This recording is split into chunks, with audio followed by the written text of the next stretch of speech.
രാവിലെ റൂം സൈഡിൽ നിന്ന് നോക്കിയാൽ കാണുന്ന വ്യൂ കേട്ടോ. അപ്പുറത്തെ ഭാഗത്ത് നോക്കുമ്പോൾ വലിയ മലകളും കോടമഞ്ഞും ഭയങ്കര വ്യൂ കേട്ടോ. പക്ഷേ ആ തണുപ്പും കോടമഞ്ഞൊക്കെ അതുവഴി അങ്ങ് പോകുമെന്നാണ് തോന്നുന്നത്. ഈ ഭാഗത്തേക്ക് തണുപ്പൊന്നും കിട്ടുന്നില്ല കേട്ടോ. രാവിലെ ആരും എഴുന്നേറ്റിട്ടൊന്നുമില്ല. ഉരുളൻപാറകൾ കണ്ടില്ലേ, നല്ല ബ്ലാക്ക്, നല്ല ഭംഗിയുള്ള ഉരുളൻപാറകളുണ്ട്. ഞങ്ങളെ ഭാഗത്തൊന്നും ഇങ്ങനെ കാണാനില്ല. ഇവിടെ എത്തിയപ്പം കണ്ടപ്പോൾ എനിക്ക് ഭയങ്കര ഒരു കൗതുകം. പിന്നെയെന്ന് പറഞ്ഞാൽ റോസാപ്പൂക്കളൊക്കെ നന്നായി ഉണ്ടായിട്ടുണ്ട് കേട്ടോ. കാണിച്ചു തരാം. കണ്ടില്ലേ, ചെടി നിറയെ റോസാപ്പൂക്കളാണ്. ഇവിടുത്തെ മണ്ണ് എന്ന് പറഞ്ഞാൽ നല്ല ബ്ലാക്ക് മണ്ണ്, കല്ലൊന്നും ഇല്ലാതെ ഫുൾ പൊടിമണ്ണുണ്ടല്ലോ, അങ്ങനത്തെ മണ്ണാണ് ഇവിടെ ഞാൻ കണ്ടത്. ഞാനൊന്നിങ്ങനെ വെറുതെ നടന്ന്. രാവിലത്തെ പ്രകൃതിക്ക് വേറൊരു ഭംഗിയാണല്ലോ കാണാൻ. കുറച്ച് നെല്ലിക്കൊക്കെ കിട്ടിയിട്ടുണ്ട്. നല്ല ടേസ്റ്റുള്ള നെല്ലിക്ക. എന്ത് രസമാണെന്നറിയോ നെല്ലിക്കക്ക്.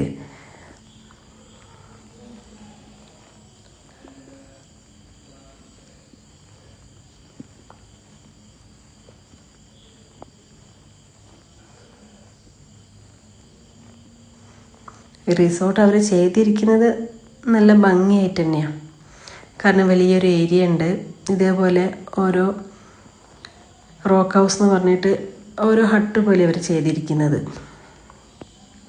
ഇന്നലെ രാത്രി ഇവിടെ ബോയ്സ് അടിച്ച് പൊളിക്കായിരുന്നു. അവർ വലിയ പാട്ട് സെറ്റൊക്കെ കൊണ്ടുവന്ന് നല്ല ഒച്ചയും ബഹളവും ഡാൻസും ഒക്കെ ആയിരുന്നു. ഇന്നിപ്പോൾ രാവിലെ ആരും എഴുന്നേറ്റിട്ടൊന്നുമില്ല.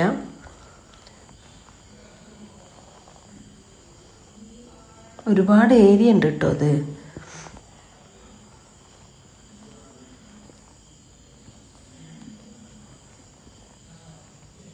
കണ്ടില്ലേ എങ്ങനെയുണ്ട് കാണാൻ.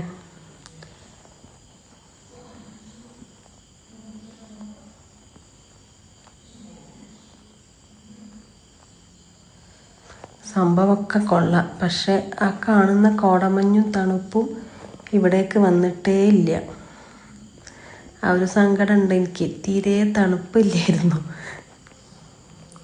കാരണം ഈ പ്രകൃതി ഭംഗിയും കാര്യങ്ങളൊക്കെ കാണുന്ന സമയത്ത് നമ്മളെ മനസ്സിലുണ്ടാവുമല്ലോ ആ ഒരു പ്രകൃതിൻ്റെ ആ ഒരു തണുപ്പും കൂടെ കിട്ടിയിരുന്നെങ്കിൽ എന്ന്.